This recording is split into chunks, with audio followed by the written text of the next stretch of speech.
Hello everyone, this is session 3 under the chapter An Overview of Capital and Commodity Market. Now previous ಕ್ಲಾಸ್ಗಳಲ್ಲಿ financial markets ಅಂದರೆ ಏನು, the major classification of financial markets ಯಾವ್ದು ಅಂತ ನೋಡಿದ್ವಿ. We saw that there were two major classifications. One was capital market, the other one was money market. Capital ಮಾರ್ಕೆಟಲ್ಲಿ long term source of fund ಸಿಗುತ್ತೆ, money ಮಾರ್ಕೆಟಲ್ಲಿ short term source of fund ಸಿಗುತ್ತೆ ಅಂತ ನೋಡಿದ್ವಿ. ನಾವು in this video will talk about the there are two types of capital markets. One is called as a primary market, one is called as a secondary market. So in this video we'll talk about primary markets. Primary markets na new issue market ಅಂತಲೂ ಕರೀತಾರೆ, because ಯಾವಾಗಲೇ company ಅಥವಾ ಯಾವುದಾದ್ರು organisation ಹೊಸ issue ಮಾಡ್ತಾರೆ, issue of financial instruments ಮಾಡ್ತಾರೆ, that will B sold in this market. ಈ ಮಾರ್ಕೆಟಲ್ಲಿ ಅದನ್ನು ಫಸ್ಟ್ ಟೈಮ್ ಸೇಲ್ ಮಾಡೋದು, ಅದಕ್ಕೆ ಅದು new issue market. Okay, so primary market andre it's a market in which funds are raised by industrial and commercial enterprise through issue of shares, bonds and debentures. Okay, ಇವೆ financial ಇನ್ಸ್ಟ್ರೂಮೆಂಟ್ಸ್ನ sale ಮಾಡೋರಿ, ಆ ಸೇಲ್ನ ಮೂಲಕ ಫಂಡ್ಸ್ನ race ಮಾಡುವಂಥ ವ್ಯವಸ್ಥೆ ಇರುವಂಥ ಮಾರ್ಕೆಟ್ನ primary market ಅಂತ ಕರಿತೀವಿ. It's a market where new issue of securities are floated by corporate sector as an offer to the public. So public ಮತ್ತು corporates ಮಧ್ಯೆ ನಡೆಯುವಂಥ ಒಂದು ವ್ಯವಸ್ಥೆ ಇದು, where in the companies issue securities and the public subscribe to it. So let's see what are the features of primary market. First one, it's concerned with long term funds or capital. So you're talking about long term funds. Illi ನೀವು raise ಮಾಡೋದು long term funds, which will be for more than 1 year. Normally ಗೊತ್ತಿರೋಂಗೆ shares, debentures, bonds ಎಲ್ಲ 1 ವರ್ಷಕ್ಕಿಂತ ಜಾಸ್ತಿನೇ issue ಮಾಡೋದು. So that is the first one. Second one, in this securities are issued for the first time. First time ನಾನು ಹೇಳಿದ್ನಲ್ಲ, fresh ಆಗಿ ಕಂಪ್ನಿಯಿಂದ ಪಬ್ಲಿಕ್ಗೆ offer ಮಾಡುವಂಥ ಸೆಕ್ಯೂರಿಟೀಸೇ ಇಲ್ಲಿ ಇಶ್ಯೂ ಆಗೋದು. So that's why it's also known as new issue market. They are issued by industrial and commercial companies directly to investors. So it's a interplay between industrial companies and investors. So industrial ಕಂಪ್ನೀಸಿಂದ ಅಥವಾ commercial ಕಂಪ್ನಿಯಿಂದ ಡೈರೆಕ್ಟಾಗಿ ಇನ್ವೆಸ್ಟರ್ಸಿಗೆ sale ಆಗುತ್ತೆ. It promotes capital formation directly because the savings are immediately converted into capital. ನೀವು savings ಮಾಡಿದ್ದೀರಾ, ಅದನ್ನು ಡೈರೆಕ್ಟಾಗಿ ನೀವು ಇನ್ವೆಸ್ಟ್ಮೆಂಟಿಗೆ ಕನ್ವರ್ಟ್ ಮಾಡ್ತಾ ಇದ್ದೀರಾ, ಕ್ಯಾಪಿಟಲಿಗೆ ಕನ್ವರ್ಟ್ ಮಾಡ್ತೀರಾ. So it's a direct form of capital formation. Then the funds raised in primary capital market are utilized by issuing company for investment in fixed capital, that is assets. So ಈ funds ಏನು race ಮಾಡ್ತಾರೆ, all such funds are utilized by companies for investment.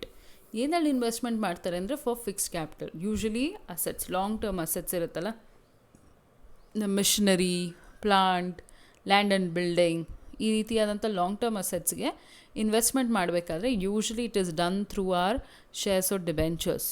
Probably management ಅಕೌಂಟಿಂಗಲ್ಲಿ ಇದನ್ನು ನೋಡ್ತೀರಾ ನೀವು. They always say it's a good policy to finance your long term assets through long term source of funds. So long term ಅಸೆಟ್ಸ್ನ ಏನಿದೆ, ನೀವು ಯಾವುದೇ plant and machinery, land and building ತೊಗೋಬೇಕಾದ್ರೆ you should finance it through long term source of funds. Okay, so that has been done here. Then primary market does not cover long term loans. Please remember this.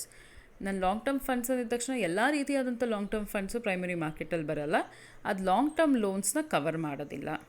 And it's a market for long term securities. And securities floated may be from a new company or an existing company. So ಹೊಸ ಕಂಪ್ನಿನಾದರೂ ಈ ಸೆಕ್ಯೂರಿಟೀಸ್ನ float ಮಾಡ್ಬೋದು, ಅಥವಾ existing companies ಆದರೂ float ಮಾಡ್ಬೋದು. Now, what are the major services rendered by primary market? First one, transfer. It allows transfer of resources from investors to entrepreneurs. So, ಹೊಸ entrepreneurs who are looking for money, ಅವ್ರಿಗೆ ಡೈರೆಕ್ಟಾಗಿ ದುಡ್ಡು ಸಿಗೋವಂಥ ಜಾಗ it's primary market. So savers ಏನಿರ್ತಾರೆ, ಆ ಸೇವಿಂಗ್ಸ್ನ ಡೈರೆಕ್ಟಾಗಿ ಹೊಸ ಕಂಪ್ನಿಗಳು ಶುರು ಮಾಡುವ ಆಂಟ್ರಪ್ರನರ್ಸ್ಗೆ ಅದನ್ನು ಡೈರೆಕ್ಟಾಗಿ ಟ್ರಾನ್ಸ್ಫರ್ ಮಾಡ್ತಾರೆ. Second one, investigative services. I'll tell you who are the players in capital market, primary market. Primary marketಲ್ಲಿ ಬಹಳಷ್ಟು ಜನ ಫೈನಾನ್ಷಿಯಲ್ ಪ್ಲೇಯರ್ಸ್ ಇರ್ತಾರೆ, ಮೇಜರ್ ಇಂಟರ್ಮೀಡಿಯರೀಸ್ ಇರ್ತಾರೆ. And all these agencies like merchant bankers and others, they are involved in primary market and they will not just get blindly involved. ಸುಮ್ಮನೆ ಹಾಗೆ ಹೆಂಗೋ ಅವ್ರ ಜೊತೆ associate ಆಗಿಬಿಡಲ್ಲ. ಅವ್ರ ಕಂಪ್ನಿಗಳ ಬಗ್ಗೆ ವೆರಿಫಿಕೇಷನ್ ಮಾಡಿ, ಅವನ್ನ ವ್ಯಾಲಿಡೇಟ್ ಮಾಡಿ, ಈ ಪ್ರಾಜೆಕ್ಟ್ ಫ್ರೂಟ್ಫುಲ್ ಅನಿಸಿದ್ರೆ, ಪ್ರಾಜೆಕ್ಟಿಂದ ಪ್ರಾಫಿಟ್ ಬರುತ್ತೆ ಅನಿಸಿದ್ರೆ ಮಾತ್ರ ಮರ್ಚೆಂಟ್ ಬ್ಯಾಂಕರ್ಸ್ ಅದರಲ್ಲಿ ಇನ್ವಾಲ್ವ್ ಆಗಿರ್ತಾರೆ. So they will check the economic viability, financial viability, technical viability ಎಲ್ಲ ನೋಡಿನೇ ಅವರು ಆ ಕಂಪ್ನಿಗೆ ಬ್ಯಾಕ್ ಮಾಡ್ತಾ ಇರ್ತಾರೆ. ಸೊ ಇದರಿಂದ we may not be very knowledgeable about all such things. ನಮಗೆ ಇನ್ವೆಸ್ಟ್ಮೆಂಟ್, ನಮ್ಮ ಹತ್ರ ದುಡ್ಡಿದೆ, ಆದರೆ ಇನ್ವೆಸ್ಟ್ಮೆಂಟ್ ಮಾಡೋದಕ್ಕೆ ನಮಗೆ ಎಕನಾಮಿಕ್ ನಾಲೆಜ್ ಅಥವಾ ಟೆಕ್ನಿಕಲ್ ನಾಲೆಜ್ ಅಥವಾ ಫಿನಾನ್ಷಿಯಲ್ ನಾಲೆಜ್ ಇರೋದಿಲ್ಲ. ಆ ನಾಲೆಜ್ ಇರೋವಂಥ ವ್ಯಕ್ತಿಗಳು ನಮಗೆ ಚೆಕ್ ಮಾಡಿ ಹೇಳಿದಾಗ that will be very helpful. Okay, so you can make your choices very very clear. Then advisory and information services, they also give you various advisory services determining the strategies, terms, conditions of issues of securities. All these merchant bankers also tell the ಕಂಪ್ನಿಗಳು advice ಕೊಡ್ತಾರೆ ಯಾವ ರೀತಿಯಾದಂಥ ಸೆಕ್ಯೂರಿಟೀಸ್ನ issue ಮಾಡಬೇಕು, ಯಾವ ಮಿಕ್ಸ್ನ use ಮಾಡಬೇಕಂದ್ರೆ ಎಷ್ಟು shares ಮಾತ್ರ issue ಮಾಡ್ತೀರಾ ಅಥವಾ ಶೇರ್ಸ್ ಆ್ಯಂಡ್ ಡಿಬೆಂಚರ್ಸ್ನ ಮಿಕ್ಸ್ ಮಾಡ್ತೀರಾ, ಶೇರ್ಸ್ ಆ್ಯಂಡ್ ಬಾಂಡ್ಸ್ನ ಮಿಕ್ಸ್ ಮಾಡ್ತೀರಾ, ಯಾವ ಟೈಮಿಗೆ ಸೆಲ್ ಮಾಡಬೇಕು, ಹೇಗೆ ಸೆಲ್ ಮಾಡಬೇಕು, what are the terms and conditions, ಈ ಎಲ್ಲದ್ರ ಬಗ್ಗೆ ಅಡ್ವೈಸ್ನ ಕೂಡ ಈ ಪ್ಲೇಯರ್ಸ್ ಕೊಡ್ತಾರೆ. Then guarantee, this a mechanism called as underwriting. ಈ ಅಂಡರ್ ರೈಟರ್ಸ್ ಏನು ಮಾಡ್ತಾರೆ ಅಂದರೆ, ಇನ್ ಕೇಸ್ ನೀವು ಶೇರ್ಸ್ನ ಇಶ್ಯೂ ಮಾಡ್ತೀರಾ ಪ್ರೈಮರಿ ಮಾರ್ಕೆಟಲ್ಲಿ, it is not been subscribe by the public ಅಂದರೆ that will be taken up by the underwriters. So thereby you're ensuring that you're getting full subscription of your shares and debentures. ಅಂದರೆ ನೀವು ಇವಾಗ 50,000 shares issue ಮಾಡಬೇಕು ಅಂತ decide ಮಾಡ್ತೀರಾ, ಕಂಪ್ನಿಯವರು ಜನಕ್ಕೆ offer ಮಾಡ್ತೀರಾ. ಜನ ಅದರಲ್ಲಿ 30,000 ತೊಗೋತಾರೆ ಅಂತ ಇಟ್ಕೊಳ್ಳೋಣ. 30,000 ತೊಗೊಂಡ್ರೆ ನೀವು ಆ ಇಶ್ಯೂ ಮಾಡೋಕ್ಕಾಗಲ್ಲ. This a condition in Companies Act which says if your subscription is not up to 90%, ನೀವು ಎಷ್ಟು ಇಶ್ಯೂ ಮಾಡಿರ್ತೀರೋ ಅದರಲ್ಲಿ 90% ಸಬ್ಸ್ಕ್ರಿಪ್ಷನ್ ಆಗಿಲ್ಲ ಅಂತಂದರೆ then your issue has to be cancelled, ನೀವು ಹೊಸ ಇಶ್ಯೂ ಮಾಡೋಕ್ಕಾಗೋದಿಲ್ಲ ಅಂತ. ಸೊ ಆವಾಗ ಏನು ಮಾಡ್ತಾರೆ ಅಂದರೆ, these under writers that I am talking about, ಇವರು ಒಬ್ಬರು ಫೈನಾನ್ಷಿಯಲ್ ಏಜೆಂಟ್ಸ್. ಇವ್ರು ಏನು ಮಾಡ್ತಾರೆ ಅಂದರೆ, ದೇ ಪ್ರೊವೈಡ್ ಅ ಗ್ಯಾರಂಟಿ. ಏನಂತ ಗ್ಯಾರಂಟಿ ಕೊಡ್ತಾರೆ ಅಂದರೆ, ನಿಮ್ಮ ಹತ್ರ ಏನಾದರೂ ಅನ್ಸಬ್ಸ್ಕ್ರೈಬ್ ಶೇರ್ಸ್ ಇದ್ದರೆ, ಜನ ತೊಗೊಳ್ಳಿಲ್ಲ ಅಂದರೆ ಆ ಶೇರ್ಸ್ನ ನಾವು ತೊಗೋತೀವಿ ಅಂತ. So you are pretty sure, ನಿಮಗೂ ಒಂದು satisfaction as an investor, you know there's an underwriter. ಅಕಸ್ಮಾತ್ ಏನಾದರೂ ಮಿನಿಮಮ್ ಸಬ್ಸ್ಕ್ರಿಪ್ಷನ್ ಸಿಕ್ಕಿಲ್ಲ ಅಂದರೆ ಆ ಮಿನಿಮಮ್ ಸಬ್ಸ್ಕ್ರಿಪ್ಷನ್ನ ಅವ್ರು ಕೊಡ್ತಾರೆ ಅಂತ ನಿಮಗೆ ಖಾತ್ರಿ ಇರುತ್ತೆ. Distribution, this facilitates the sale of securities from company to investors. It's called distribution. You have a lot of people like lead managers and merchant bankers, agents, underwriters, ಇವರೆಲ್ಲ ಹೆಲ್ಪ್ ಮಾಡ್ತಾರೆ distribution of shares ಅಲ್ಲಿ. Okay, now we're going to talk about who are the intermediaries in primary market. ನಾನು ಇಷ್ಟೊತ್ತು ಹೇಳ್ತಾ ಇದ್ನಲ್ಲ ಯಾರು ಇರ್ತಾರೆ ಅಂತ. So we'll see who are these people. Somebody called as a merchant banker. Merchant banker ಅಂದರೆ ಇಲ್ಲಿ he is not a person who is a banker. ಬ್ಯಾಂಕಿಗೆ ಸಂಬಂಧಪಟ್ಟಂಥ ವ್ಯಕ್ತಿ ಅಲ್ಲ. he is a person who is involved with issue management. ಅಂದರೆ ಒಂದು issue ಮಾಡಬೇಕು ಅಂದರೆ, ಒಂದಷ್ಟು ಶೇರ್ಸ್ನ ನೀವು ಸೆಲ್ ಮಾಡಬೇಕು ಅಂದರೆ ಅದನ್ನು ಇಶ್ಯೂ ಅಂತ ಕರಿತೀವಿ. ಆ ಇಶ್ಯೂನ ಹೇಗೆ ಮಾಡಬೇಕು ಅದ್ರ ಕಂಪ್ಲೀಟ್ ಮ್ಯಾನೇಜ್ಮೆಂಟು ಈ ಮರ್ಚೆಂಟ್ ಬ್ಯಾಂಕರ್ ಹತ್ರ ಇರುತ್ತೆ.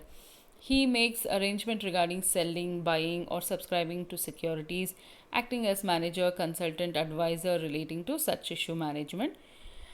ಇವನ್ ಮೇನ್ ಬಿಸ್ನೆಸ್ ಏನು ಅಂದರೆ helping and advising the issuing company to raise funds from the capital market. So capital ಮಾರ್ಕೆಟಿಂದ ದುಡ್ಡು ತೊಗೊಳೋದಕ್ಕೆ ಏನೇನೆಲ್ಲ ಅಡ್ವೈಸ್ ಬೇಕಾಗುತ್ತೋ ಅದನ್ನು ಮರ್ಚೆಂಟ್ ಬ್ಯಾಂಕರ್ಸ್ ಕೊಡ್ತಾರೆ. Underwriters, I already told you thus, ಯಾವಾಗ ಅನ್ಸಬ್ಸ್ಕ್ರೈಬ್ ಶೇರ್ಸ್ ಇರುತ್ತೆ, ವಿಚ್ ಅನ್ಸಬ್ಸ್ಕ್ರೈಬ್ ಶೇರ್ಸ್ ಅಂದರೆ shares which are not taken up by the public, even debentures for that matter, ಇದನ್ನೆಲ್ಲ ತೊಗೊಳ್ಳೋವಂಥ ವ್ಯಕ್ತಿನ ನಾವು ಅಂಡರ್ ರೈಟರ್ ಅಂತ ಕರಿತೀವಿ. For which he gets something called as an underwriting commission. ಇಂಡಿಯಾಲಿ underwriters, you will see that there are different kinds of underwriters. They could be individuals, partnership firm, joint stock companies, banking institutions, financial institutions. ಹೀಗೆ ಹಲವಾರು ವಿಧವಾದ underwriters ಇರ್ಬೋದು. But ಇಂಡಿಯಾಲ್ generally they are financial institutions and insurance companies. ಇವರಿಬ್ಬರೇ ಜಾಸ್ತಿ underwriting ಮಾಡೋದು ಇಂಡಿಯಾಲಿ. Broker as a middle man. he brings together investors and people who need investment. ಅವ್ರ ಮಧ್ಯೆ he'll negotiate contracts and deals. So he is a vital link between prospective investors and the people who need funds. Bankers to an issue. When securities are to be issued to public, ನೀವು ಡೈರೆಕ್ಟಾಗಿ ಹೋಗಿ ಕಂಪ್ನಿಯಿಂದ ಎಲ್ಲ ಮಾಡೋಕ್ಕಾಗಲ್ಲ. So you need a banker to the issue. ಇದೊಂದು commercial bank. ಈ ಬ್ಯಾಂಕಲ್ಲಿ ಅವ್ರನ್ನ ಬ್ಯಾಂಕರ್ ಟು ದ ಇಶ್ಯೂ ಅಂತ ಅಪಾಯಿಂಟ್ ಮಾಡ್ಕೋತಾರೆ. ಅವ್ರ ಕೆಲಸ ಏನು ಅಂದರೆ ಡಿಸ್ಟ್ರಿಬ್ಯೂಟಿಂಗ್, ಆಕ್ಸೆಪ್ಟಿಂಗ್ ಅಪ್ಲಿಕೇಶನ್ ಮನಿ, ಆಮೇಲೆ ಅದನ್ನು ರಿಸೀವ್ ಮಾಡೋದು, ರೀಫಂಡ್ ಅಂದರೆ ಯಾರ್ಯಾರಿಗೆ ಶೇರ್ಸ್ ಅಲಾಟ್ ಆಗಿಲ್ವೋ ಅವ್ರಿಗೆ ವಾಪಸ್ ದುಡ್ಡನ್ನು ಕೊಡೋದು, collecting information on subscription, participating in payment to dividend to shareholders. ಡಿವಿಡೆಂಡ್ಸ್ನ ಡಿಸ್ಟ್ರಿಬ್ಯೂಟ್ ಮಾಡಬೇಕಾದ್ರೂ ಇವರಿಂದನೇ ಇಶ್ಯೂ ಆಗುತ್ತೆ. So they basically are involved in everything, right from issue of application to allotment of shares and call money collect ಮಾಡೋದು, ಆನಂತರ allot ಆಗದಿರೋರಿಗೆ ದುಡ್ಡನ್ನು ವಾಪಸ್ ಕಳಿಸೋದು, ಆಮೇಲೆ ಅಲಾಟ್ ಆಗಿರೋರಿಗೆ ಡಿವಿಡೆಂಡ್ಸ್ನ ಡಿಸ್ಟ್ರಿಬ್ಯೂಟ್ ಮಾಡಬೇಕಾದ್ರೆ ಅದನ್ನು ಕೂಡ ಮಾಡೋದು ಇವ್ರ ಕೆಲಸ. Then you have registrar to the issue is like a main man, ಅವರೇ ಆಫೀಸರು. ಎಲ್ಲ activity relating to issue management is done by them. They collect applications, keep record of application money, ಅಲಾಟ್ಮೆಂಟಲ್ಲಿ assist ಮಾಡ್ತಾರೆ, allotment ಲೆಟರ್ಸ್ನ issue ಮಾಡ್ತಾರೆ, refund ಆರ್ಡರ್ಸ್ನ, shares debenture ಸರ್ಟಿಫಿಕೇಟ್ಸ್ನ, ಏನೇನು legal requirement ಇದೆ ಎಲ್ಲನೂ ನೋಡ್ಕೋತಾರೆ. So every activity relating to issue is done by registrar to an issue. Then transfer agents, these are people who maintain records of transfers ಅಂದರೆ ಯಾವಾಗ ನಿಮ್ಮ ಶೇರ್ಗಳು ಟ್ರಾನ್ಸ್ಫರ್ ಮಾಡ್ತಿರಲ್ಲ, ಮಾರಾಟ ಮಾಡ್ತಿರಲ್ಲ, ಕಂಪ್ನಿಯಿಂದ ಒಂದ್ಸರಿ ಜನರಲ್ ಪಬ್ಲಿಕ್ಕಿಗೆ ಹೋದ್ಮೇಲೆ general public may not hold it to themselves, ಅವರೇ ಇಟ್ಕೊಳ್ಳೋದು ನೆಸಸರಿ ಇಲ್ಲ, ಅವರು ಅದನ್ನು ಯಾರಿಗಾದ್ರೂ ಮಾರಾಟ ಮಾಡ್ಬೋದು. ಮಾರಾಟ ಮಾಡಿದಾಗ ಆ ಶೇರ್ ಟ್ರಾನ್ಸ್ಫರ್ ಅಂತ ಏನು ಕರಿತೀವಿ, that has to be gone through these transfer agents. ಇವರು ಅದನ್ನು ನೋಡ್ಕೋತಾರೆ, ಯಾರಿಂದ ಯಾರಿಗೆ ಟ್ರಾನ್ಸ್ಫರ್ ಆಗಿದೆ. ಆಮೇಲೆ ಕೆಲವೊಮ್ಮೆ ರಿಡಂಪ್ಷನ್ ಆಫ್ ಡಿಬೆಂಚರ್ಸ್ ಎಲ್ಲ ಇದ್ದಾಗ ಅಥವಾ ಪ್ರಿಫರೆನ್ಸ್ ಶೇರ್ಸ್ ಇದ್ದಾಗ ಅದು ಹೇಗೆ ರಿಡೀಮ್ ಆಗುತ್ತೆ ಅದನ್ನೆಲ್ಲ ನೋಡ್ಕೊಳ್ಳೋರು transfer agents. Then you have somebody called as debenture trustees. Okay, what are debenture trustees? ನಿಮಗೆ ಗೊತ್ತಿರೋ ಹಂಗೆ ಡಿಬೆಂಚರ್ನ ತೊಗೊಂಡ್ರೆ ಡಿಬೆಂಚರ್ಗೆ ಒಂದು ಚಾರ್ಜ್ ಇರುತ್ತೆ ಅಸೆಟ್ಸ್ ಮೇಲೆ. ಅಂದರೆ ನೀವೇನಾದರೂ ಡಿಬೆಂಚರ್ ದುಡ್ಡನ್ನು ವಾಪಸ್ ಕೊಡಲಿಲ್ಲ ಅಂದರೆ the debenture holders can take over the assets of the company. ಕರೆಕ್ಟಾ? ಅಂದರೆ ಅವ್ರ ಅಸೆಟ್ಸ್ನ ತೊಗೊಂಡು ಅದನ್ನು ಮಾರಾಟ ಮಾಡಿ ಅಲ್ಲಿಂದ ದುಡ್ಡನ್ನ ತೊಗೋಬೋದು. ಆದರೆ ಇವಾಗ debenture holder, say for example ನಾನೊಬ್ಬರು ಡಿಬೆಂಚರ್ ಹೋಲ್ಡರ್ ಅಂತ ಇಟ್ಕೊಳ್ಳೋಣ. ನಂತರ 1000 ಜನ ಇದ್ದಾರೆ. ನಾವು 1000 ಜನನೂ ಹೋಗ್ಬಿಟ್ಟು ಅಸೆಟ್ನ ಮಾರಿಬಿಟ್ಟು ಅದನ್ನು ರಿಯಲೈಸ್ ಮಾಡಿಬಿಟ್ಟು ದುಡ್ಡು ತೊಗೊಂಡು ಬರೋಕ್ಕಾಗತ್ತಾ? That is not possible. That's why you have somebody called as debenture trustees. ಈ ಡಿಬೆಂಚರ್ ಟ್ರಸ್ಟೀಸಲ್ಲಿ ಏನು ಮಾಡ್ತಾರೆ ಅಂದರೆ, ಈ ಕಂಪ್ನಿಯವರು ಯಾವಾಗ ಡಿಬೆಂಚರ್ಸ್ ಇಶ್ಯೂ ಮಾಡ್ತಾರೆ ಅವರೊಂದು ಟ್ರಸ್ಟ್ ಡೀಡ್ನ ಎಕ್ಸಿಕ್ಯೂಟ್ ಮಾಡ್ತಾರೆ, ಟ್ರಸ್ಟನ್ನ ಫಾರ್ಮ್ ಮಾಡ್ತಾರೆ. ಈ ಟ್ರಸ್ಟ್ ಮೂಲಕ ಏನು ಮಾಡ್ತಾರೆ ಅಂದರೆ, ಅವರು ಆ ಚಾರ್ಜಬಿಲಿಟಿ ಹೇಳೋದಲ್ಲ, ಆ ರೈಟ್ನ ಇವ್ರಿಗೆ ಟ್ರಸ್ಟೀಸ್ಗೆ, ಡಿಬೆಂಚರ್ ಟ್ರಸ್ಟೀಸ್ಗೆ ಕೊಡ್ತಾರೆ. So they will tell you what are the conditions endorsed on the debentures, define the right of debenture holders, they appoint debenture trustees, and these are people, ಇವರು ಟ್ರಸ್ಟ್ ಡೀಡ್ನ ಎಕ್ಸಿಕ್ಯೂಟ್ ಮಾಡೋದು ಡಿಬೆಂಚರ್ ಹೋಲ್ಡರ್ಸ್ನ ಪರವಾಗಿ. So company ಏನಾದರೂ debenture ಹೋಲ್ಡರ್ಸ್ಗೆ ದುಡ್ಡು ಕೊಡಲಿಲ್ಲ ಅಂದರೆ ಈ ಡಿಬೆಂಚರ್ ಟ್ರಸ್ಟೀಸು ಆ ಅಸೆಟ್ಸ್ನೆಲ್ಲ ಮಾರಾಟ ಮಾಡಿ ಆ ಫಂಡ್ಸ್ನ ಡಿಬೆಂಚರ್ ಹೋಲ್ಡರ್ಸ್ಗೆ ಡಿಸ್ಟ್ರಿಬ್ಯೂಟ್ ಮಾಡೋ ಕೆಲಸ ಮಾಡ್ತಾರೆ. ಓಕೆ, ಸೊ ಇದು ಯಾರ್ಯಾರು ಮಾಡೋಕ್ಕೆ ಸಾಧ್ಯ? ಈ debenture trustees could be banks, public financial institutions, insurance companies or a body corporate. ಕಂಪ್ನಿಗಳಾಗಿರ್ಬೋದು, ಬ್ಯಾಂಕ್ ಆಗಿರ್ಬೋದು, ಪಬ್ಲಿಕ್ ಫಿನಾನ್ಷಿಯಲ್ ಇನ್ಸ್ಟಿಟ್ಯೂಷನ್ಸ್ ಆಗಿರ್ಬೋದು, ಅಥವಾ ಇನ್ಶೂರೆನ್ಸ್ ಕಂಪ್ನಿಗಳಾಗಿರ್ಬೋದು. So this is your players of primary market.